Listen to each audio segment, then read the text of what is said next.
Vamos a dar comienzo ahora al bloque de informática forense e informática jurídica. Eh, yo soy Bruno Costanzo, voy a estar moderando y en primer lugar van a presentar el trabajo de desarrollo de una guía de recomendaciones para la implementación de protocolos de adquisición, preservación y presentación de la prueba digital. Los autores que se encuentran presentes hoy: Mario Adaro, Bárbara Peñalosa y Ana de Diorio. Bueno, les dejo la palabra y creo que Ana va a compartir pantalla. Gracias, Bruno. En primer lugar, le doy la palabra al doctor Mario Adaro, que luego tiene que retirarse, por si quiere hacer una breve introducción a este trabajo. Sí, mi comandante. Bueno, muchas gracias. Queríamos agradecer la participación en este congreso con todo el equipo, compartir este paper de inicio de investigación. Nos tienen muy entusiasmados. Yo me presento, soy Mario Adaro, trabajo de juez en la Corte Suprema de Justicia de la provincia de Mendoza y presido el Instituto de Innovación y Tecnología de todas las justicias provinciales de la Argentina. Decía que estamos muy entusiasmados porque este tipo de trabajo de investigación científica y académica dentro del ámbito, digamos, universitario, tiene todo lo que uno imagina que tiene que tener un trabajo de investigación. Tiene un requerimiento, de hecho surgió a partir de encuentros y de ser parte de una red de equipos que estamos preocupados y ocupados con el tema del impacto de la tecnología en la sociedad, dentro de la sociedad en el Estado y dentro del Estado de la justicia. Entonces surge de una necesidad, como decíamos, de poder plantear, tener perspectiva y perspectiva de cómo esta vida y este impacto de la tecnología en nuestra vida digital y esta generación de actividades, relaciones, derechos, garantías, afectaciones y transacciones del mundo digital que van generando distintos tipos de vinculaciones entre nosotros y que genera prueba el día de mañana pudiera tener trazabilidad para ser aportado a cualquier proceso jurisdiccional o judicial. Entonces había un requerimiento, claramente había un antecedente dentro del fuero de justicia que tiene que ver con la justicia penal. Si se quiere, la justicia penal tiene digamos, desde lo forense, tiene una trayectoria de cómo a lo mejor incorporar esa prueba al proceso, pero hay toda una dimensión que los poderes judiciales, la ciudadanía, en principio los poderes judiciales requerimos para ello. Entonces hay un requerimiento específico de las justicias argentinas a partir del instituto. Creo que lo otro que tiene también y que uno se entusiasma con este tipo de trabajo es que tiene lo multidisciplinario, ¿no? Y lo transdisciplinario. Convergemos en este equipo liderado por FASTA, liderado por la Champañat, liderado por todo el equipo que ha sido convocado por Ana, por Bruno, por Bárbara y todo el resto del equipo. Esto, ¿no? Lo multidisciplinario para abordar temas complejos. A los temas complejos se los abordan con equipos complejos y multidisciplinarios.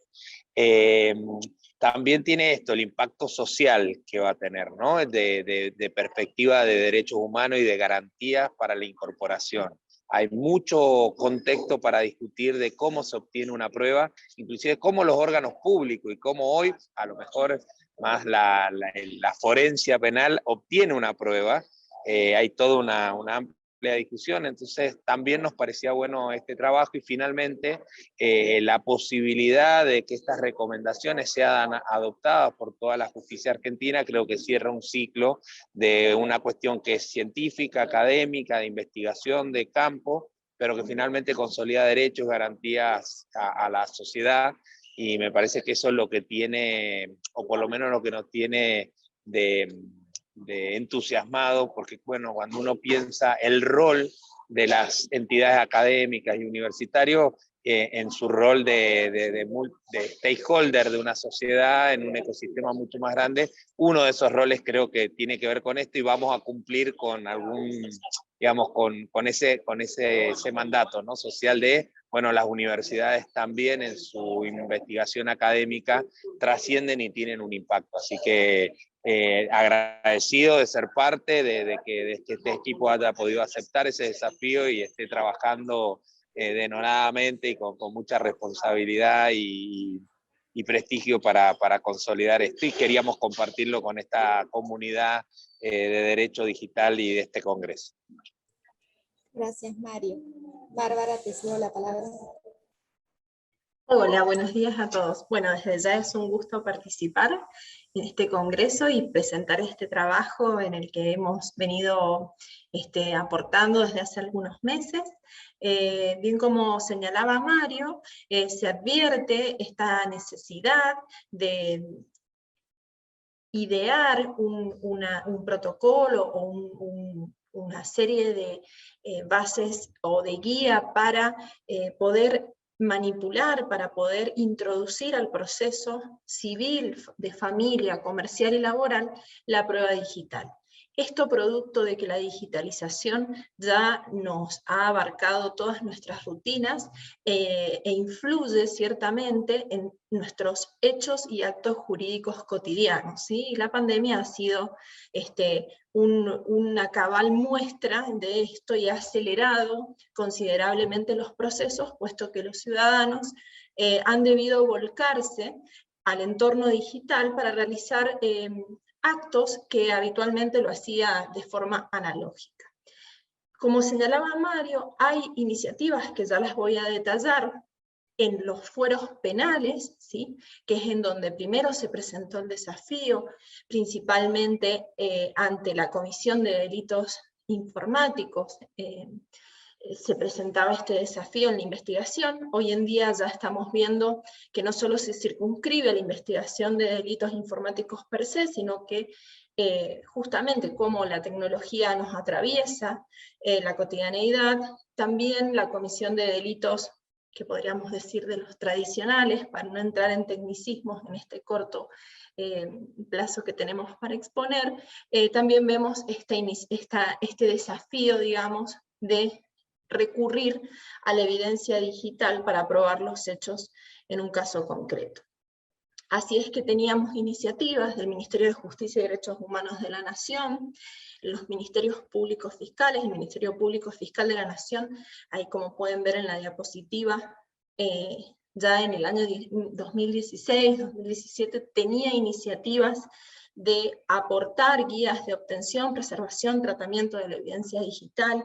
Existen distintos protocolos que son aplicados hoy en día por las fuerzas policiales y de seguridad de la investigación, también en Gendarmería Nacional, y hay también concretamente en distintas provincias, en el entorno de los ministerios públicos fiscales o los fueros penales, ¿sí? Dependiendo cómo cada provincia está organizada. Por ejemplo, así el caso de la provincia de Río Negro, Chaco, Corrientes, Buenos Aires, Neuquén, Salta, en donde existen protocolos de actuación para poder manipular e introducir en el proceso la evidencia digital de manera adecuada, es decir, que se respeten técnicas informáticas y de forencia, que no contaminen esa prueba, que se asegure la cadena de custodia y la autenticidad de la misma, y asimismo se respeten las garantías procesales en estos casos en el proceso penal. Lo que advertíamos, y esto es lo que nos lleva a unirnos en este trabajo de investigación, es la necesidad en los fueros civil, de familia, comercial y laboral, en donde también los ciudadanos al acceder a la justicia o al intentar acceder a la justicia, se ven en la necesidad de aportar evidencia digital y no existe una guía adecuada en estos fueros para que esta evidencia se introduzca debidamente, respetando garantías procesales y de técnicas de forencia, que luego esa prueba realmente sea efectiva al momento de probar los hechos del caso concreto y que el ciudadano, digamos, pueda a través de esa prueba acceder al valor justicia, que vemos que no está ocurriendo, sobre todo en fueros como el familia o laboral, en donde hay una laxitud en la propuesta o en la proposición de prueba, que al final del proceso, es decir, en la sentencia, se traduce muchas veces en que esa prueba termina siendo no válida para probar ciertos hechos del caso.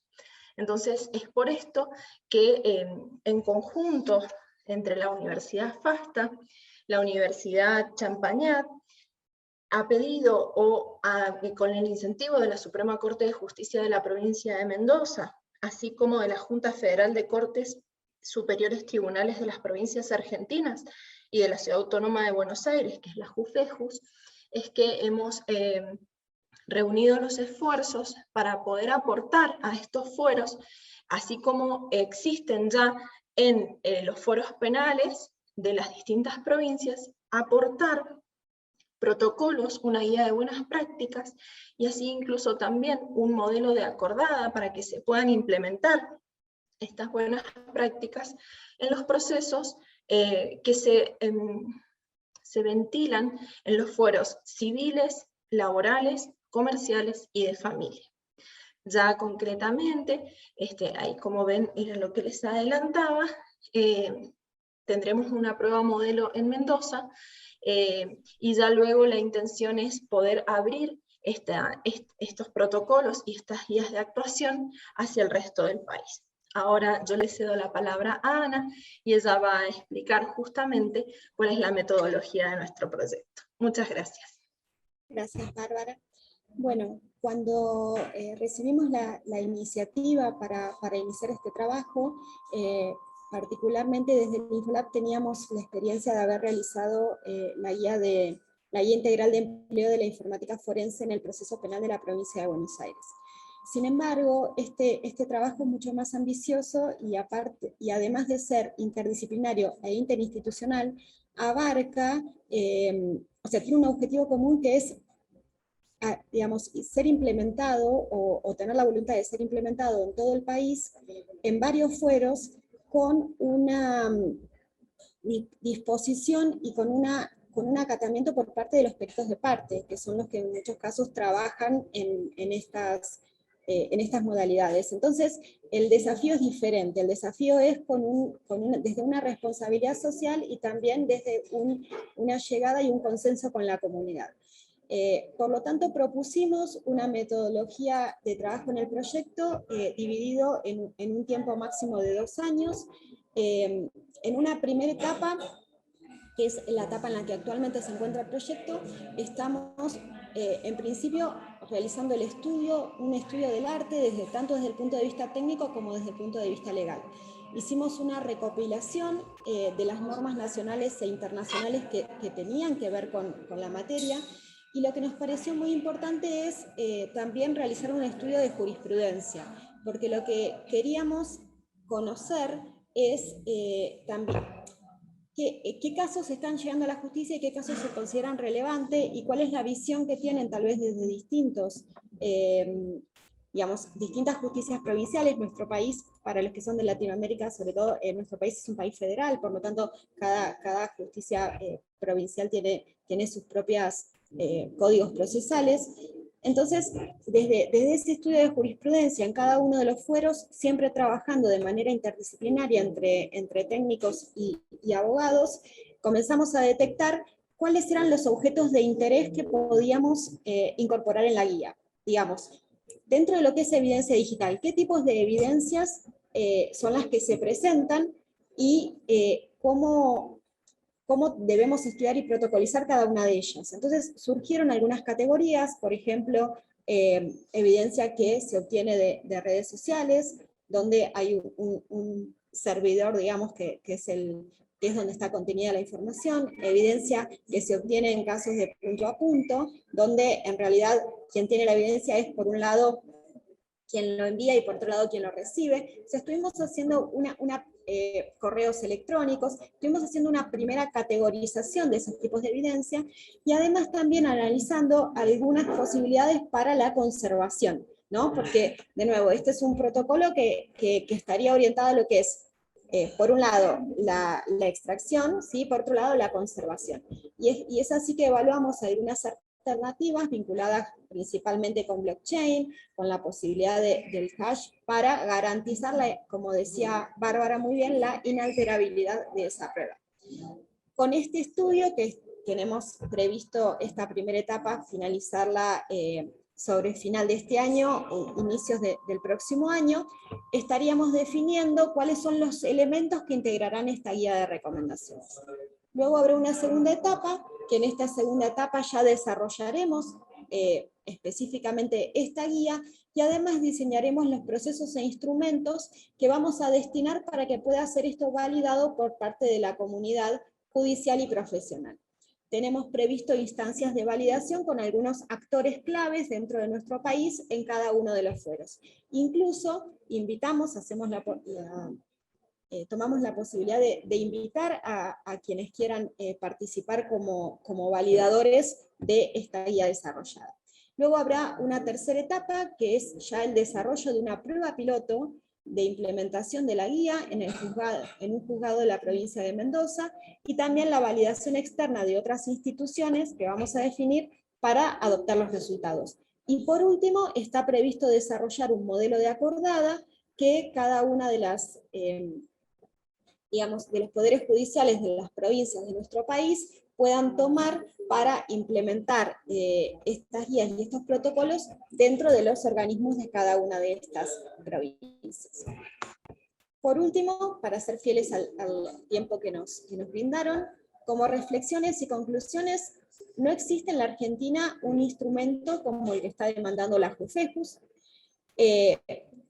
Los conocimientos científicos y tecnológicos que pertenecen tanto a la informática como al derecho, en este tipo de proyectos se conjugan para poder desarrollar un nuevo producto tecnológico que por un lado constituye un avance para los organismos de justicia, por supuesto, porque hoy esto tiene un avance, digamos, dentro del ámbito penal, que justamente es el ámbito más vertical, y es el ámbito que puede imponer, en este sentido, una manera de hacer las cosas a través de su laboratorio. Esto es mucho más diverso en los otros fueros.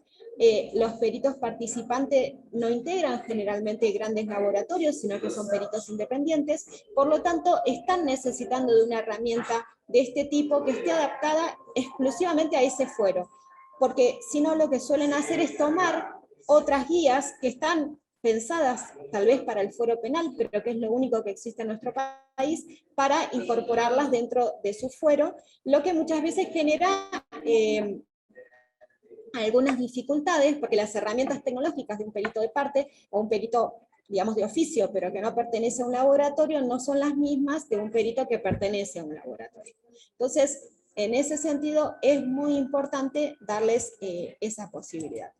Por otro lado, también este trabajo interdisciplinario e interinstitucional produce nuevos conocimientos y además va, digamos, desarrollando a nuestras propias instituciones puertas adentro. En este proyecto se conjugan 5 instituciones, cada una con objetivos y con estándares distintos, pero que se unieron para un producto en común que además las retroalimenta. Entonces creemos que esto es de suma utilidad y que estos resultados que puedan ser implementados a nivel federal en nuestro país es un gran desafío. Y por otro lado, sabemos que esta experiencia es innovadora, no solo en el producto que genera, sino en el mecanismo a partir del cual se está desarrollando, y el mecanismo a partir del cual se adoptará. Porque creemos que es una de las primeras experiencias en las cuales un protocolo que podrá ser implementado en todo el país es desarrollado de manera conjunta entre organismos de justicia y unidades académicas o instituciones académicas en general. Este es nuestro aporte y quedamos a disposición para cualquier tipo de consulta o preguntas que haya.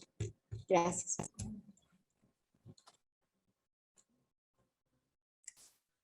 Bueno, en el chat no veo preguntas y estamos un poquitito pasados de tiempo. Aparte, al ser parte del equipo, estoy influenciado. Si les 3 parece minutos, bien. Bruno, 3 minutos nomás, ¿eh?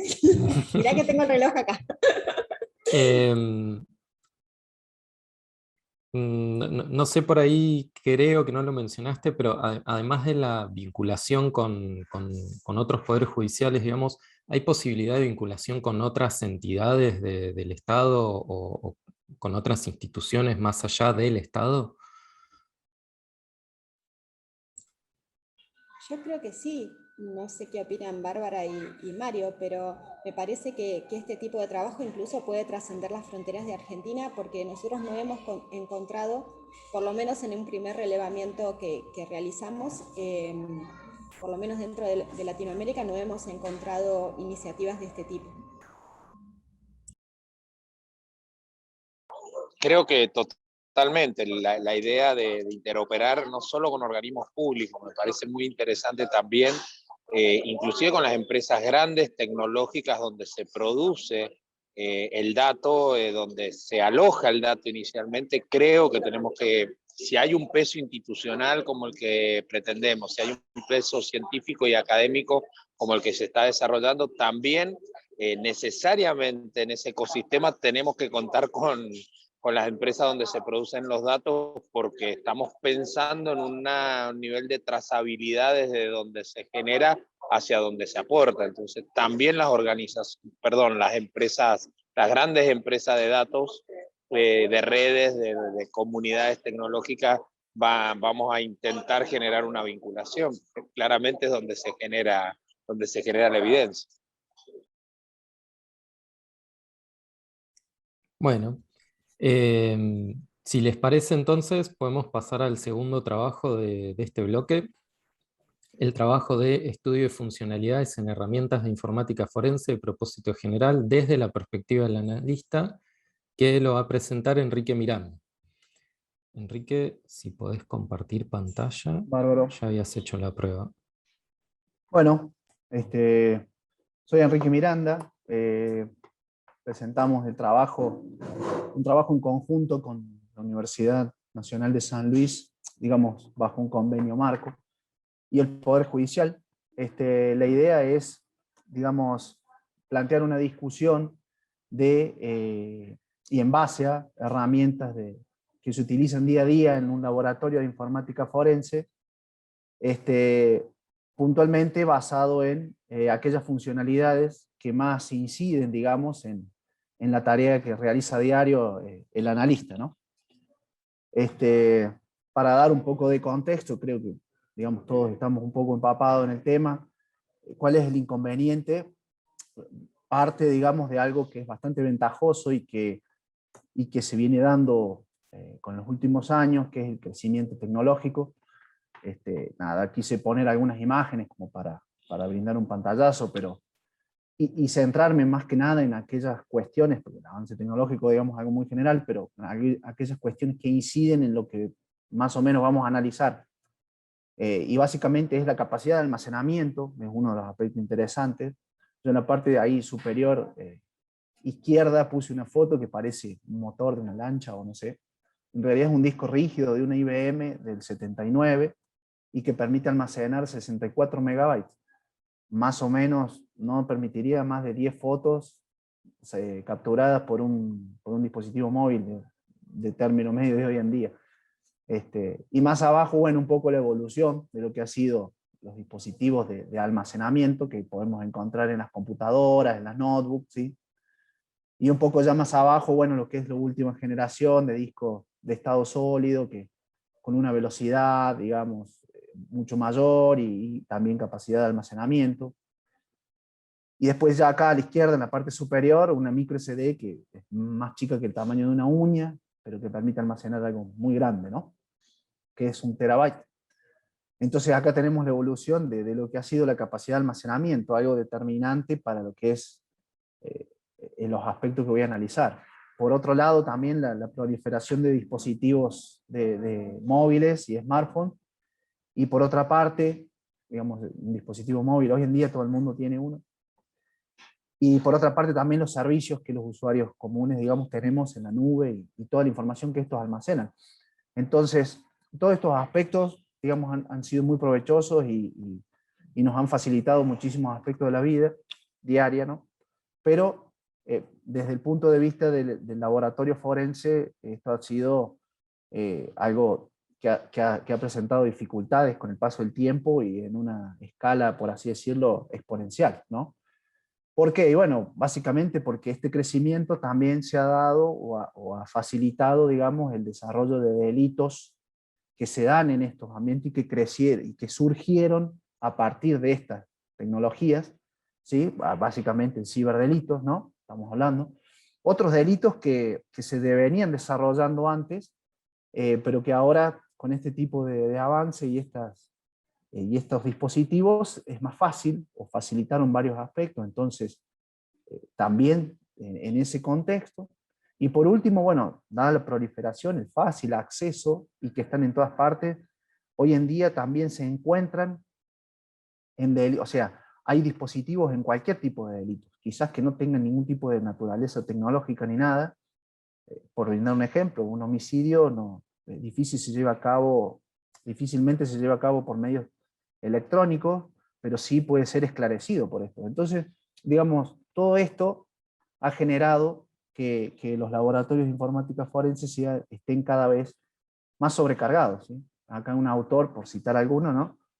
En el 2010 ya de alguna manera se vaticinaba que la era dorada de la informática forense o esa tranquilidad que de alguna manera había, esa etapa de descubrimiento de cosas nuevas, se había terminado y que se pondría en crisis los laboratorios forenses, principalmente por este aspecto que marco acá abajo, que es, bueno, la capacidad de almacenamiento y la cantidad de estos dispositivos versus el tiempo de recuperación de información y procesamiento y análisis que tiene un laboratorio con cada uno de esos dispositivos. Entonces esto claramente la cuenta da negativa, ¿no? En paralelo, también fueron emergiendo nuevas herramientas que acompañaban ese crecimiento, ¿no? También hay que mencionarlo, aumentó la oferta de informática de este tipo de herramientas, y está en crecimiento, cada vez hay más, no solo dentro de unas mismas opciones, sino para los distintos tipos de análisis. ¿Sí? Yo por mencionar algunos, análisis de información en la nube, acceso remoto, análisis de información en memorias RAM, herramientas que asisten al proceso de triage, ¿sí? Todas herramientas también han proliferado. Sin embargo, nosotros, digamos, en este trabajo nos enfocamos en aquellas herramientas que de alguna manera permitían, digamos, son de uso frecuente y también masivo dentro del laboratorio de informática forense, obviamente determinado por el tipo de evidencia y de dispositivos que ingresan, ¿no? Hoy en día, digamos, ese premio, digamos, el puesto número 1 lo tienen los teléfonos celulares, los dispositivos móviles. Entonces, esas herramientas que nos permiten analizar la información recuperada y además acompañar durante todo ese proceso, son estas herramientas que nosotros pusimos bajo análisis, ¿sí? Y en base a ese tipo de herramientas, que en la próxima presentación más o menos les voy a describir o voy a mencionar algunas, basarnos digamos, analizar qué tipo de características tienen hoy en día, qué facilidades están proporcionando, y quizás plantear una pequeña discusión de qué funcionalidades deberían tener para apuntar a esto, a la reducción de esa sobrecarga que es evidente a nivel mundial, digamos, en todos los laboratorios. ¿Qué demanda se pueden hacer desde una perspectiva del analista? Y esa sería la propuesta, digamos, tratar de clasificar aquellas funcionalidades más incisivas y, digamos, ver algunos aspectos relacionados. En ese sentido, digamos, qué tipo de herramientas tratamos de analizar y que clasificamos como de propósito general, son aquellas herramientas que son de uso diario en el laboratorio y que permiten procesar el grueso de la evidencia, ¿no? Por mencionar alguna, tenemos al grupo de Cellebrite, también aquellas de Magnet Axiom, ¿sí? He mezclado un poco de todo porque no es basado solamente en discos rígidos o imágenes forenses, sino también en dispositivos móviles y demás, pero sí en tratar de englobarlas bajo una misma categoría. Y por el otro lado también hago una pequeña mención de estas tres herramientas que, si bien no caen en esa categoría, sí facilitarían o tienen algunas características que facilitan el tema del procesamiento, de la orquestación más que nada del flujo de trabajo. Bueno, la forma digamos, este pequeño análisis que hicimos, nos basamos en, digamos, la experiencia, las herramientas que contamos en el laboratorio donde me desempeño. Por otro lado, algunas herramientas con las que nos contábamos, pedimos algunos demos, y en otros casos, bueno, donde quizás era un poco más complicado, hicimos un análisis de la documentación e información disponible en la web.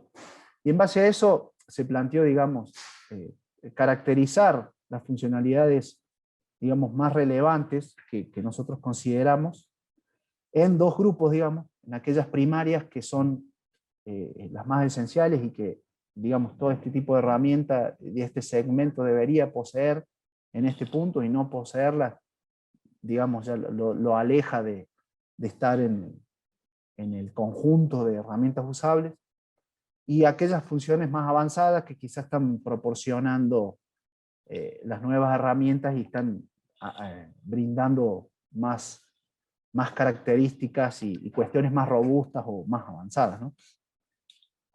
Estas funcionalidades primarias serían, como dije, aquellas características que toda herramienta informática forense se espera o debería poseer. No quiero ahondar mucho, pero porque estoy complicado con el tiempo para entrar en detalle en cada una, pero nada, es análisis de búsqueda de palabras claves, sobre todo el contenido analizado, clasificación y filtrado por artefactos, digamos, bueno, análisis de línea de tiempo, características de generación de reportes, lo que es la importación de base de datos hash para que me permitan identificar de manera automática cierto tipo de artefactos ya previamente identificado a nivel internacional.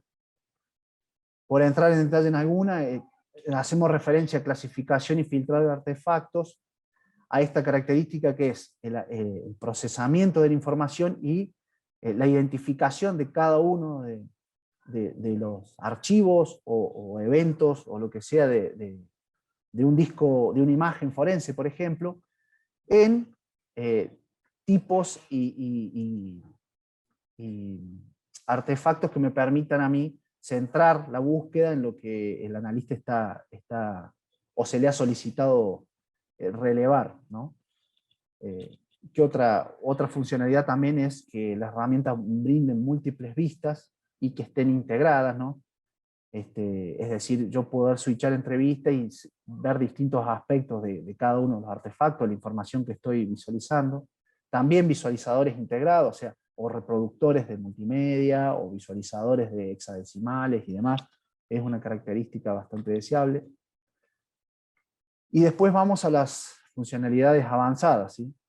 Estas funcionalidades ya, digamos, se clasifican aquellas características que representan desarrollos más novedosos, más complejos, y que en general son más incisivos y permiten y atacan, digamos, el tema del retraso o asisten en mayor medida al analista forense y así reducen un poco el tiempo, ¿sí?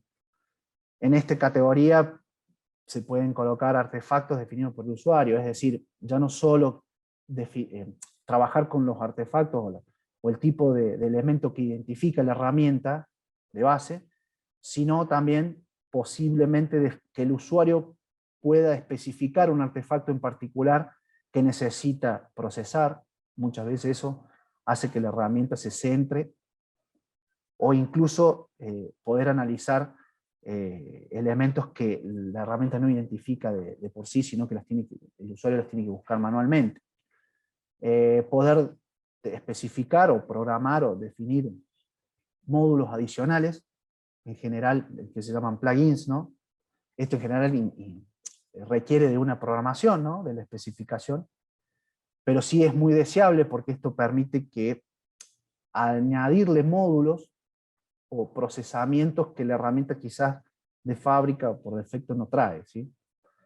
Bueno, un análisis integrado de múltiples recursos, o sea, que la herramienta permita no solo analizar un solo tipo de evidencia, sino que permita no solo analizar distintos tipos de dispositivos, sino además integrar toda la información en un único proyecto, y de esa manera, por ejemplo, la búsqueda por palabras claves o un análisis un poco más inteligente tiene sentido, ya que estoy analizando por caso y no por cada una de las evidencias. Y bueno, entre otros, ¿sí? Entre otras funcionalidades avanzadas. Un ejemplo de esto es lo que acabo de mencionar, ¿sí? En este ejemplo, por ejemplo, Magnet Action tiene esa característica de permite incorporar al caso, digamos, distintos recursos, como puede ser la captura de una RAM, una imagen forense, una descarga de información de la nube, y analizarlo como un único proyecto, y procesarlo y analizarlo como un único proyecto, ¿no? Entonces, la discusión, y ya para ir redondeando, en general tratamos de analizar lo que es la oferta que hay y aquellas herramientas de uso más frecuente que en los laboratorios de informática forense, al menos de Argentina, y uno lo que aprecia de lo que es webinarios o capacitaciones del exterior, se mencionan, ¿sí? Algunas un poco más, está bastante sectorizado, pero en general las principales las analizamos y comparamos, varias de ellas las tenemos disponible y trabajamos a diario. Uno de los aspectos interesantes es el ambiente dinámico, digamos. El ambiente dinámico me permite que vayan cambiando los requerimientos y estas herramientas vayan incorporando nuevas funciones en bloque, o sea, de a grupos. Es decir, cuando hay una funcionalidad interesante, y quizás hoy la podemos clasificar como avanzada, de un momento para otro las funciones primarias pasa a ser una funcionalidad primaria, ¿no?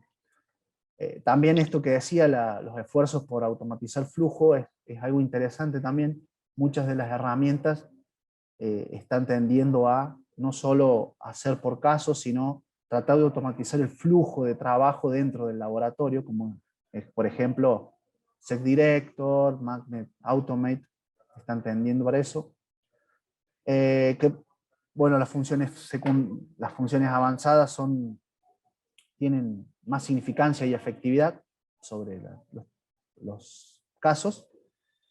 Y bueno, ¿qué funciones se necesitan? Nosotros, de las funcionalidades que relevamos, muchas son interesantes, pero finalmente vemos que hay pocos enfoques para reducción de información, para sumarización de la información, enfoques que incorporen trabajos de la academia, digamos, como sería análisis del dominio, con ontologías, y que esto además no solo me implique, me afecte, digamos, el tipo de caso, sino además poder reducir información que no esté relacionada con lo que estoy buscando.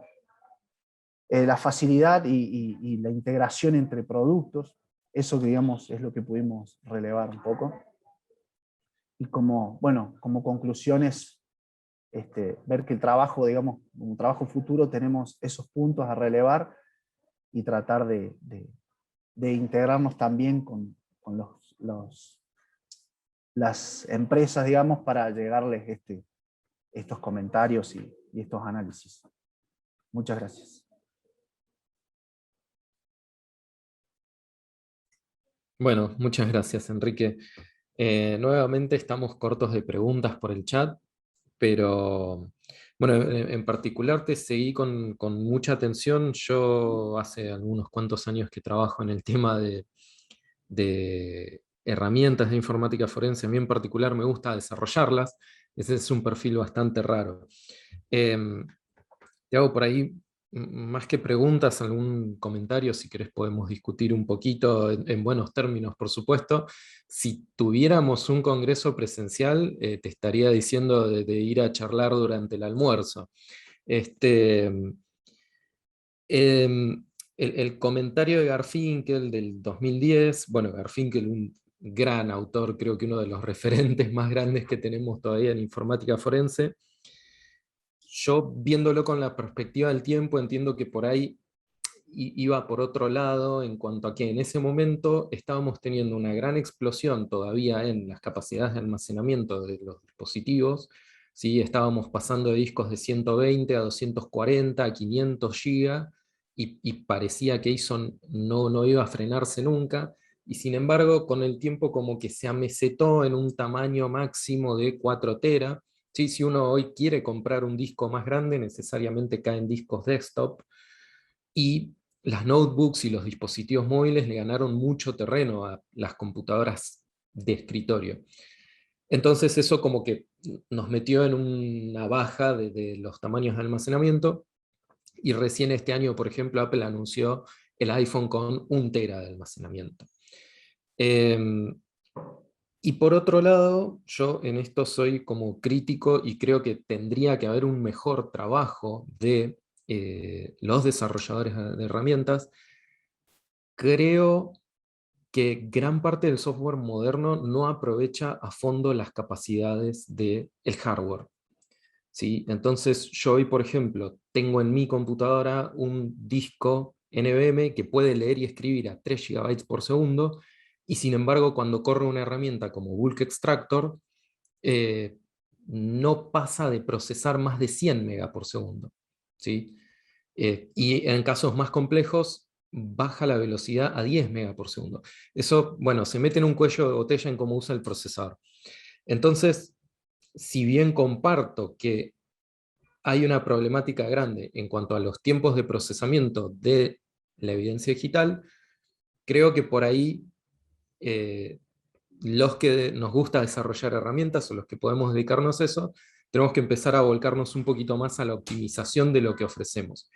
Eso en cuanto a las empresas, la verdad no sé cuánto lo tomarán, y también un poquito me encanta tu sugerencia de pedir más integración entre los productos, pero también lo que veo es que las empresas en realidad van a cerrar en su propio ecosistema.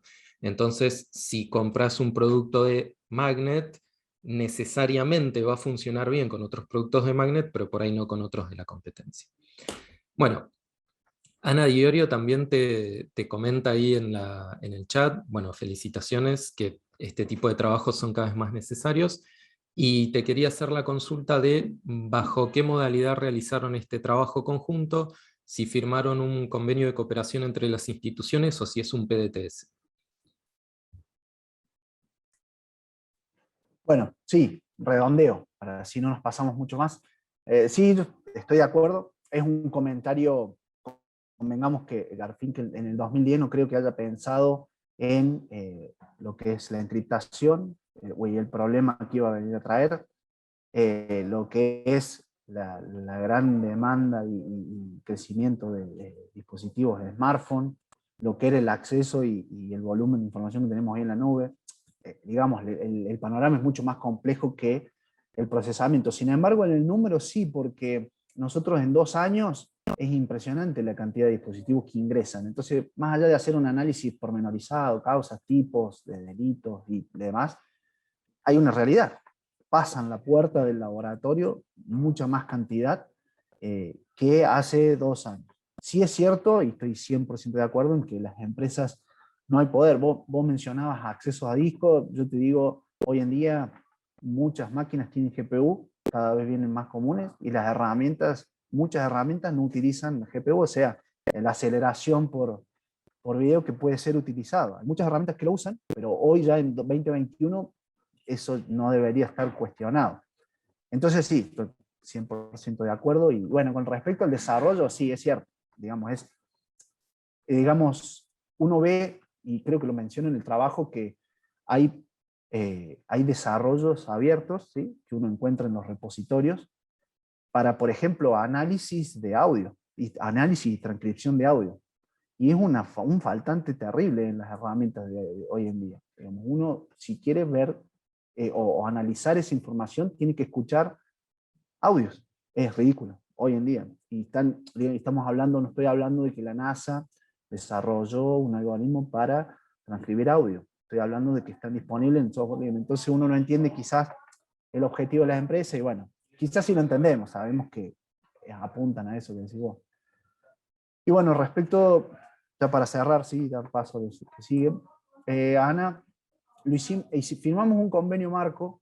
Yo soy docente de la universidad también, me desempeño en el Poder Judicial y soy docente en la universidad, y estamos firmando un convenio marco para hacer muchas actividades entre las dos universidades. Es una gran falencia, o digamos un faltante en la universidad. Tenemos un departamento de informática pero sí no tiene mucho crecimiento el tema de informática forense, todo lo que es peritaje, informática y derecho. Tenemos una facultad a 100 kilómetros de derecho y tenemos la facultad de informática y tenemos poco vínculo, entonces, de la misma universidad, ¿no?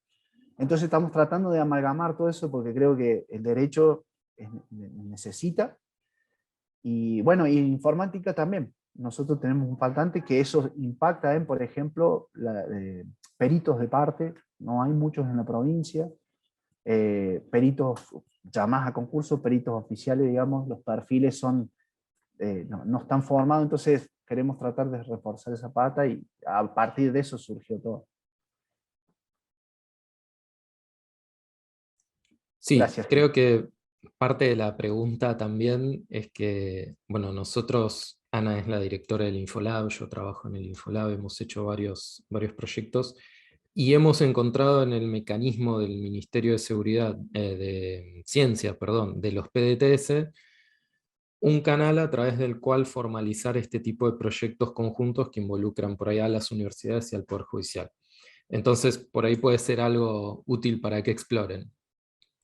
Bueno. Bien, gracias por el dato. Sé que no puedo habilitar, te felicito, Enrique. Se iba escribiendo por el chat, pero los PDTS, me parece que este proyecto era justo para un PDTS y suma un montón también a nivel de que queda registrado en el Banco Nacional de Proyectos, ¿no? Entonces, por eso te consultaba cómo lo habían desarrollado. Bueno, felicitaciones. No, pero y que lo tendremos en cuenta.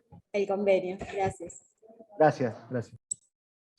Bueno, ahora el último trabajo que vamos a ver en el panel es el trabajo de rendición de cuentas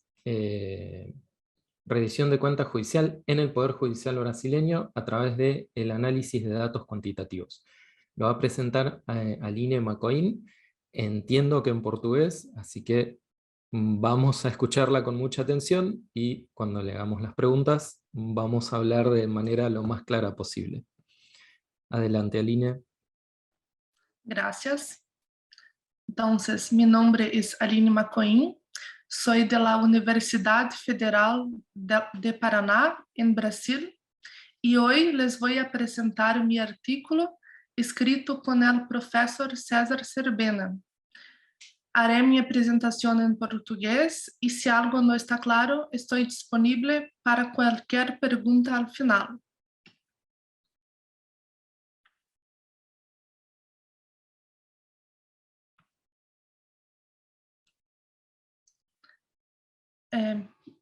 Meu trabalho é sobre a accountability judicial no Poder Judiciário brasileiro através da análise quantitativa de dados.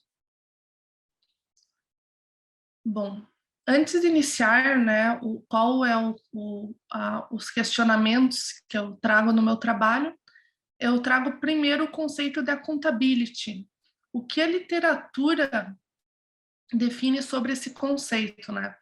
Então, de acordo com o artigo escrito pelos professores Tomil e Rob Filho, o accountability é a necessidade de uma pessoa ou instituição que recebeu uma atribuição ou delegação de poder prestar informações e justificações sobre suas ações e seus resultados, podendo ser sancionada política, pública, institucional e ou juridicamente por suas atividades. Esse conceito ainda é de forma ampla, né? Mas no decorrer da minha apresentação, eu vou demonstrar como esse conceito pode ser aplicado no Poder Judiciário e, nesse sentido, ainda é uma questão que vem sendo estudada e crescendo interesse, tanto mundialmente quanto no Brasil. Bom, qual que é o problema, né? Por que temos que recorrer ao accountability, que é essa fiscalização do Poder Judiciário, e usar métricas, né, que seriam métodos quantitativos para fazer essa fiscalização?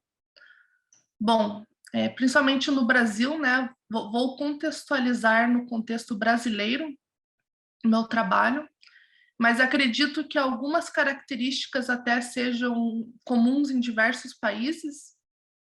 Uma delas é a hiperjudicialização das relações sociais.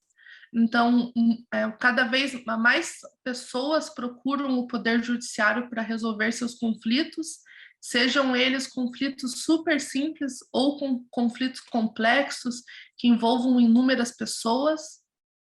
Então, há uma diversidade de litígios que chegam ao Poder Judiciário.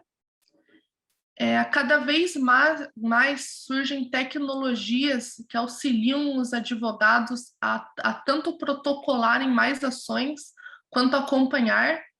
Existem, inclusive, softwares que elaboram a petição de forma automatizada. O advogado apenas preenche alguns parâmetros.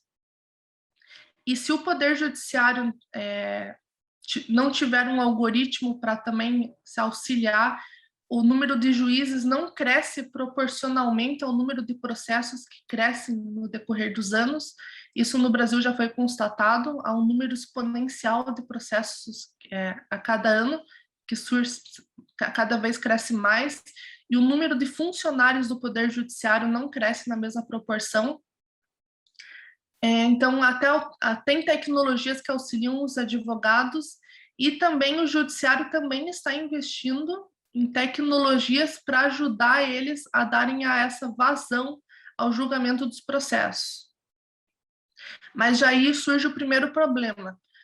Como essa tecnologia vem sendo aplicada? Os direitos das pessoas estão sendo garantidos por essas tecnologias estão gerando algum questionamento por parte dos advogados, isso é demonstrado nos processos judiciais.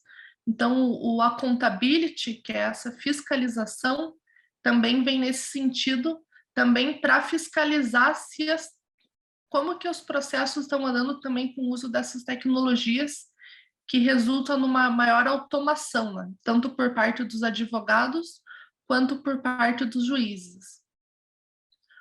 Outro problema que eu trago, e também que o accountability pode ajudar pelo menos a identificar, né, esse problema e o judiciário pensar numa solução, é com relação à segurança jurídica.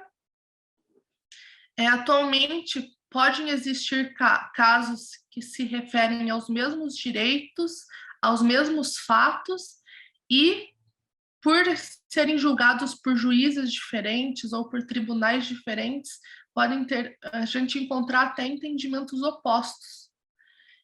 No Brasil, a gente entende que o juiz tem sua autonomia judicial, mas levanta-se um questionamento, né? Até que limite é que essa autonomia judicial pode ter? Sem limites? O juiz realmente pode dar um entendimento totalmente oposto ao que vem sendo consolidado pelos outros tribunais? Se há um entendimento consolidado, o juiz deveria respeitar? Ou ainda, se o juiz quer fazer um entendimento contrário, ele deveria justificar porque ele não aplica o entendimento consolidado? Entendo que somente através dessas tecnologias que fiscalizem, que levantem essas decisões judiciais que versem sobre os mesmos temas, que seria possível verificar essa diversidade de entendimentos e que algumas pessoas possam acabar prejudicadas justamente em alguns momentos pela ausência de segurança jurídica. Outro problema também enfrentado, mais no sentido de tratar o accountability, é que no Brasil não temos dados estruturados sobre os processos judiciais. Então, quem quer trabalhar nessa área, quem quer analisar dados do Poder Judiciário, acaba tendo que baixar as decisões judiciais. Algumas delas são disponibilizadas em formato texto, outras são disponibilizadas em PDF, mas não há um formato estruturado, seja numa linguagem XML, numa linguagem JSON, ou ainda num banco de dados que permitam, de forma mais fácil, os advogados e pesquisadores trabalharem com esses dados. Então, é mais um desafio para desenvolver o accountability nesse sentido. Bom, antes a gente abordar as métricas, né, e a utilidade dessas métricas para desenvolver o accountability, eu busquei identificar na literatura e nas pesquisas o que vem sendo desenvolvido nessa área, em específico o accountability no Poder Judiciário. Então, eu usei a ferramenta Scopus e identifiquei se o interesse por esse tema vem crescendo ou vem decrescendo ao longo do tempo. E pelo que eu pude constatar, a nível mundial, considerando entre 2000 e 2021, o interesse por esse tema vem crescendo. Eu ressalto aqui por que houve uma queda em 2021, porque eu imagino que muitas das publicações que foram feitas nesse ano, talvez ainda sejam publicadas, né? Então, provavelmente só em 2022 a gente vai ter uma ideia geral de quantas publicações que a gente teve em 2021. Aqui algumas das palavras que eu usei para fazer minha pesquisa. Muitas dessas palavras têm relações entre elas, né? Então, vocês podem verificar que essas 3 palavras está tendo um aumento nesse intervalo de 20 anos. Também fiz um levantamento quais países, a partir da origem das publicações, também estão estudando esse tema. Vemos que na América, né, tanto a América do Norte quanto a América do Sul, tem bastante, há uma das maiores publicações, mas também vemos a interesse na parte da Austrália, na parte da Índia, ali a parte da Rússia, e toda a Europa, né, apesar da imagem estar um pouco clara, a gente pode constatar que esse é um tema de relevância mundial e todos estão buscando formas de fiscalizar através de métodos quantitativos o Poder Judiciário. Qual foi o marco para o accountability no Poder Judiciário se desenvolver no Brasil? Bom, foi com o processo eletrônico. Por que eu menciono isso? Porque até 2006, mais ou menos, a grande maioria, se não todos, os processos judiciais no Brasil tramitavam em processos físicos. Então, vocês imaginem, como um pesquisador que desejasse mapear todas as decisões naquele mesmo tema, sobre aquele mesmo direito, como que ele levantaria essa informação? Ele teria que fazer uma cópia de cada processo, ele teria que escanear esses processos, converter a imagem escaneada para um formato texto. E em todo esse processo, além do tempo gasto, a chance de ter uma grande perda da informação. Então, praticamente nem se falava de accountability, pelo menos no Brasil, até 2006.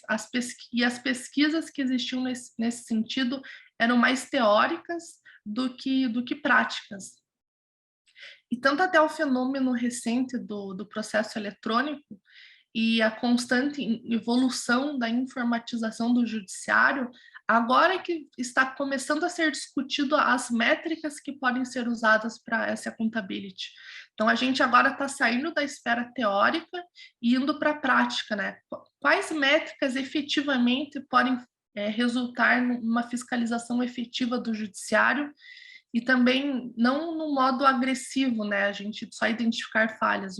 Na verdade, o accountability é para melhorar a eficiência do Poder Judiciário, seja do modo até desde fiscalizar a produtividade, quanto identificar decisões similares, decisões que deveriam ser similares e não foram, ou até compreender fenômenos jurídicos, se determinados entendimentos estão se alterando ao longo do tempo, o que está ocorrendo, né? Por que esse entendimento foi alterado, se houve uma alteração na lei, se realmente os juízes estão entendendo de uma outra forma, como garantir essa segurança jurídica.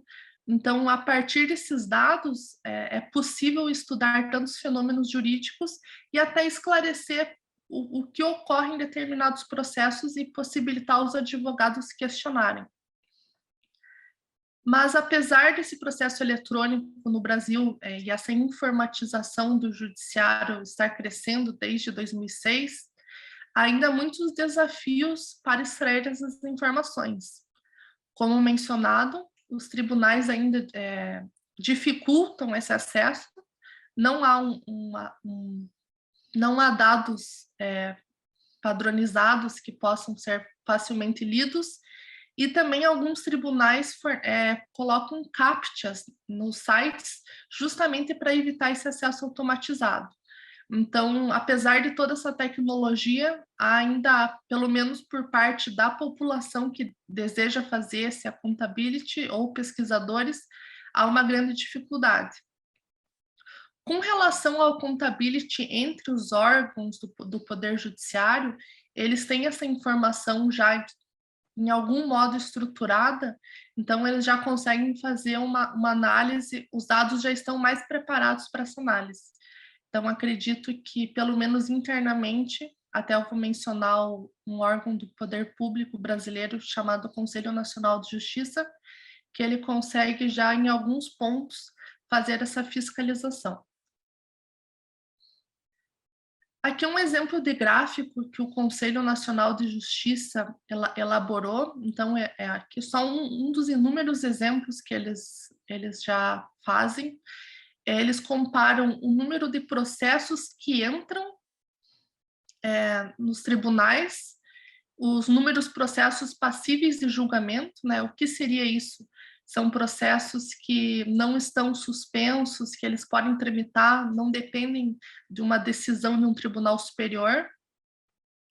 E como está a produtividade dos juízes frente a esse número de processos que chegam. Então, aqui foi feita uma média, né, de a carga de trabalho dos magistrados, aí a produtividade deles. Então, quantos processos chegou para cada magistrado e quantos ele conseguiu julgar em cada ano.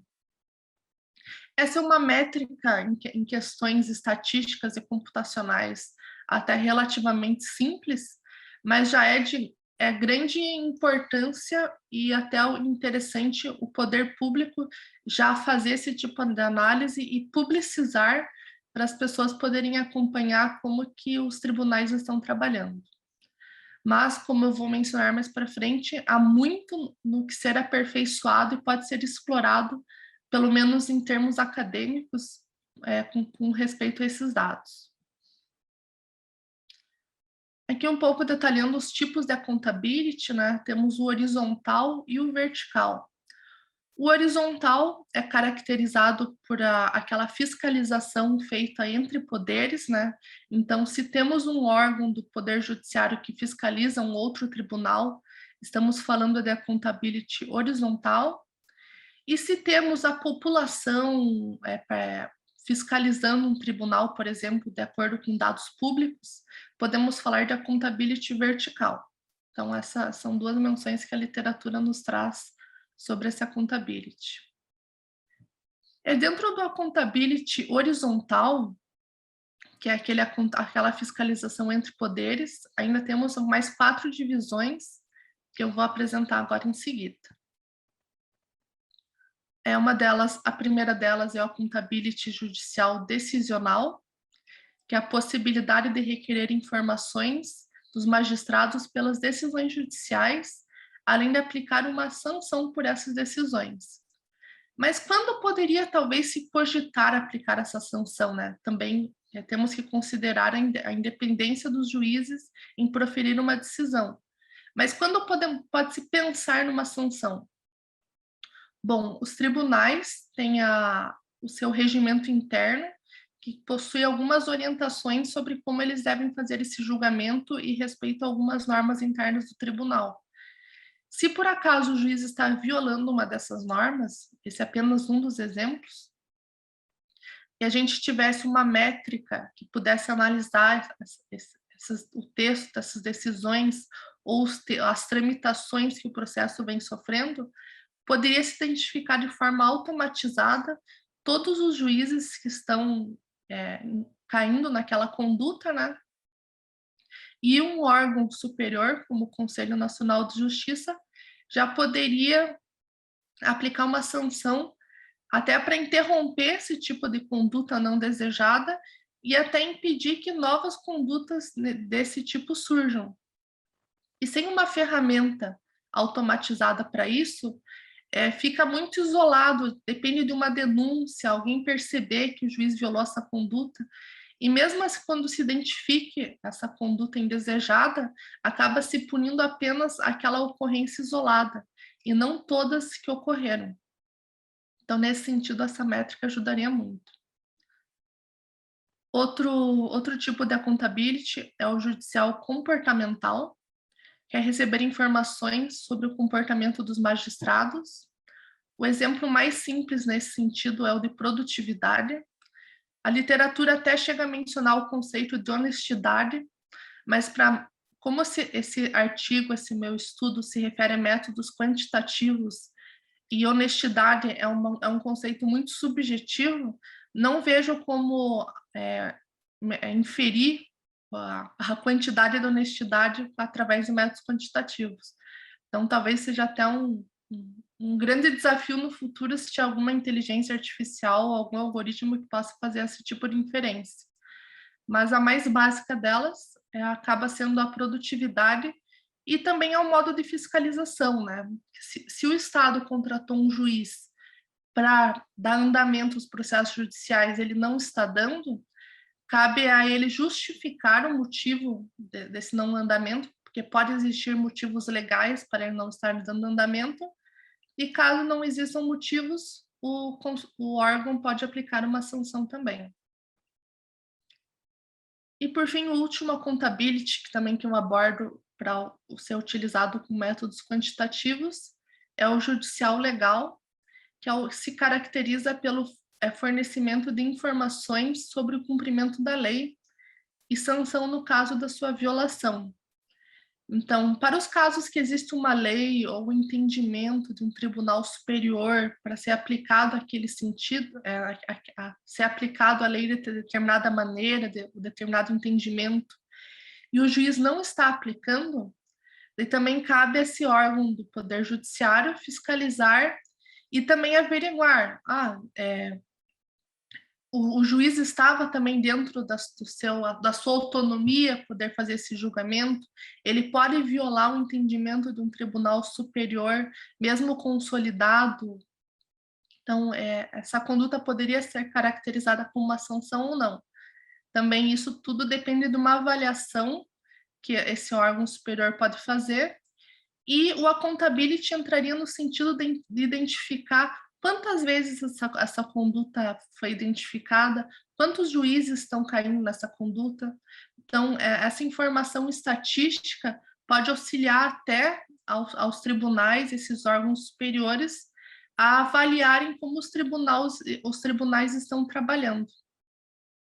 E verificar se realmente, se há muito entendimento contrário ao Tribunal Superior, se talvez seja o caso de rever esse conceito, rever esse entendimento, ou foram casos isolados, quem foi prejudicado por esse entendimento divergente.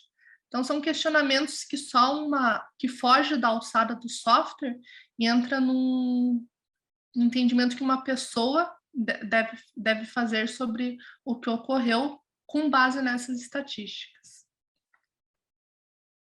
Eu já mencionei muito, né, o Conselho Nacional de Justiça. Ele é um órgão criado no Brasil para justamente fiscalizar os tribunais que atuam no Brasil. Então, eles fiscalizam desde a produtividade, dão orientações sobre como os tribunais devem agir, sobre a parte do regimento, quando há dúvidas sobre algumas tecnologias ou criação de tecnologias que os tribunais possam usar. Esse Conselho Nacional de Justiça no Brasil, ele também atua muito nesse sentido. E ele também é responsável por disciplinar a incorporação progressiva de novos avanços tecnológicos. E também edita normas para a forma como essas tecnologias vão ser usadas. Então, vamos falar um pouco agora, já encaminhando para o final, sobre como funciona a extração dessas métricas para processar informações do judiciário. Aqui um exemplo ilustrativo. Temos uma decisão, essa é uma decisão de um dos tribunais do Brasil e como ela é disponibilizada em forma pública. Então, aqui tem algumas informações que podem ser identificadas, como o tipo do recurso, o número do recurso, que é um número único que identifica, qual é o estado que aquele recurso teve origem, qual é o ano de origem também do processo judicial, quem foi o juiz responsável por dar o principal voto no processo, porque em muitos casos tem mais de um juiz que eles votam em colegiado, né? Mas temos um juiz que é o relator do processo, então ele acaba dando o primeiro voto e os demais juízes podem acompanhar esse voto ou não. Nesse processo judicial também temos as partes, quem é a parte autora, quem que é a parte passiva, os advogados que pertencem ao processo. Na ementa, temos algumas palavras-chave que identificam o processo, como a área do direito, no caso, o direito penal, qual é o direito que está sendo discutido nesse recurso, ou nesse processo judicial. Às vezes já é mencionada a própria lei que está sendo usada como discussão.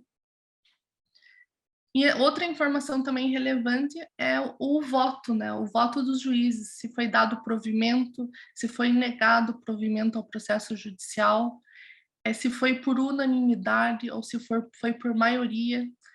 Então, dependendo do que se deseja estudar ou se deseja fiscalizar, o pesquisador ou o avaliador, ele vai extrair informações específicas dependendo do que ele deseja analisar. Mas como vocês podem ver, esse tratamento ainda é bastante trabalhoso, né? Tem que ser feito uma análise, desenvolver algoritmos para a extração dessas informações do texto. Imagino também que os tribunais tenham parte dessa informação organizada. Então, internamente, a fiscalização entre os tribunais pode ser um pouco mais simples. E aqui alguns exemplos da organização dessas informações. Inclusive, são de trabalhos que eu já elaborei sobre análise de dados do Poder Judiciário, e vocês podem encontrar nos artigos que eu desenvolvi sobre o que se referem esses gráficos. E como conclusão, esse foi então mais um trabalho exploratório também para demonstrar a importância do desenvolvimento desse tipo de pesquisa, que também no Brasil a gente chama de pesquisa empírica, que é a análise de dados do Poder Judiciário. E como conclusão, eu concluí que esse tema vem adquirindo relevância mundialmente. Há muitos trabalhos discutindo a accountability e a importância da accountability, mas há poucos trabalhos discutindo métricas e resultados práticos de como essa fiscalização foi realizada. Então, eu vejo que é uma área ainda que pode ser muito explorada. Mas, apesar de todas as dificuldades, principalmente no Brasil, nesse sentido, e a informatização do judiciário contribuiu para o desenvolvimento dessa área, então até por isso que eu vejo no Brasil ter poucos trabalhos ainda nesse sentido, justamente por ser um fenômeno recente, relativamente recente, a informatização do judiciário. E o que dificulta ainda um pouco esse trabalho é a ausência de dados estruturados e fornecidos pelos tribunais. E encerro minha apresentação por aqui. Muito obrigada. Muchas gracias, Aline. Muy interesante. Estuve siguiendo lo mejor posible todo lo que ibas presentando. Me queda la duda si hay alguna iniciativa de datos abiertos en la justicia brasileña que por ahí pueda tener alguna vinculación. Acá en Argentina algunos juzgados tienen políticas de datos abiertos y de alguna manera abren a la sociedad la participación para realizar este tipo de análisis. Entonces, pensaba en esa situación, por ahí si ustedes tienen alguna iniciativa similar o si pensás que podría ser aplicable. Sim.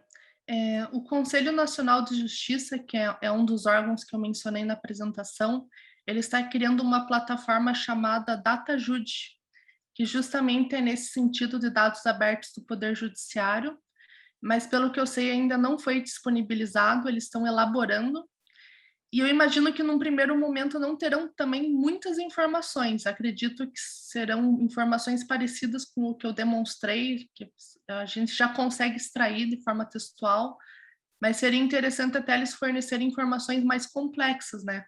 Qual o entendimento aplicado, qual o argumento prevalecente, mas imagino que talvez nem eles tenham essa informação organizada ainda.